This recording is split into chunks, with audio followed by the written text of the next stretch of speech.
What's up, everybody? Unrested with the questions you requested. This is JFAQ, Japan's frequently asked questions. You can see today I'm back in my little train because it is a nasty rainy day out, but let's cut to the chase and get right into the JFAQ. We are talking about 15 of some of the strangest questions you may have about Japan, or amazing facts, whatever you want to list them as. They've been listed all over different newspapers that are internet newspapers or published paper newspapers, and they are questions that I recently get quite a bit but haven't really been covered in any of my videos in the past. So I'm going to just go through each of them really fast and answer a list of 15 and tell you a little bit about each. Number one, Japan is mostly mountainous. That is true, yes. Japan is mostly covered. 70% of Japan's geography, or topography if you will, is covered in mountains. Very little of the land is actually landscaped and used as urban industry due to the fact that it is actually quite hard to build on top of mountains, and Japan's government actually doesn't want to dynamite the hell out of the entire land. Number two, 100% literacy rate. Japan is one of the few countries in the world that is known for having a almost nearly 100% literacy rate.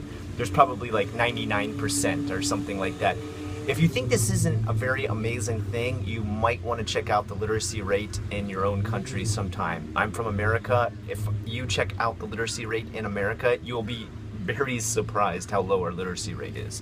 Number three, Japan imports a ton of coffee. Japan imports so much coffee that they import about, if I'm correct on this, about 85% of the total amount of coffee that Jamaica harvests in total for 1 year. Every year, that's how much they import. Japan really, really loves coffee. Number four, melons are expensive. Yes, there are super expensive melons in Japan, some upwards of $300 to $1,000. Why these melons are so expensive? It's usually for charity events. I think they're just overpriced and they taste just like a normal cantaloupe. They're not that amazing. Number five, bathroom slippers. Yes, there really are bathroom slippers. I'm kind of surprised this one's on the list because if you think about it, it's not that strange. It's actually quite hygienic. You switch slippers for when you go into the bathroom. Not every place has this, but it is a common thing. Number six, snaggletooth fashion. If you're wondering what I mean, the canines here at the front of your mouth are sometimes altered in a way in which they are stuck out like snaggle teeth because it is a type of fashion. Yes, it is considered beautiful in Japan. Number seven, slurping is okay in Japan. Slurping is not rude. Yes, slurping is actually considered to change the taste of ramen and is often done to slurp up ultra hot ramen noodles. It's done so because it's believed that blowing on the noodles in a reverse fashion via slurping will change the taste and makes it more exquisite. Number eight, KFC Christmas. Yeah, I've actually done a video on this. There is a lot of Christmas dinners done at Kentucky Fried Chicken. You can reserve a spot at Kentucky Fried Chicken to have a wonderful Christmas dinner, usually with your girlfriend, fiance, or soon to married couple will do such a thing. It still befuddles me to this day why KFC has kind of cornered that market, but good on them for doing so, I suppose. Number nine, cuddling cafes. Yes, there are all different types of cuddling cafes. There are cafes that you will pay usually per hour, some are per minute, to actually cuddle. Mostly men do this to cuddle with women. The cuddling can be anything from just laying your head on the lap of a woman and taking a short nap on up to completely spooning in a bed. Number 10, black teeth. A long time ago, and this is something that hasn't been practiced for ages, yes, Japanese women would cover their teeth in total black charcoal-esque teeth covering, and the reason that they would do this is because white teeth were actually considered ugly. And why this is usually in Buddhist tradition, showing any type of bone is considered disgusting. That's why you'll often see women cover their mouth when they laugh in Japan. This comes from an old Buddhist tradition of never showing bone, which actually goes back to hygienic practices. I think you can understand why bone poking out of the body would be unhygienic. Number 11, adult adoption. Wow, that's a weird one, even for me. I didn't completely know a lot about this, but apparently often when a senpai, which is a master or a teacher of a traditional art, that can be anything from sushi to banging out samurai blades. They will oftentimes, if they don't have a natural heir to their apprenticeship in which they want to hand down, they will adopt an adult man. And I mean, they'll literally go through with the papers and everything that make them their actual son.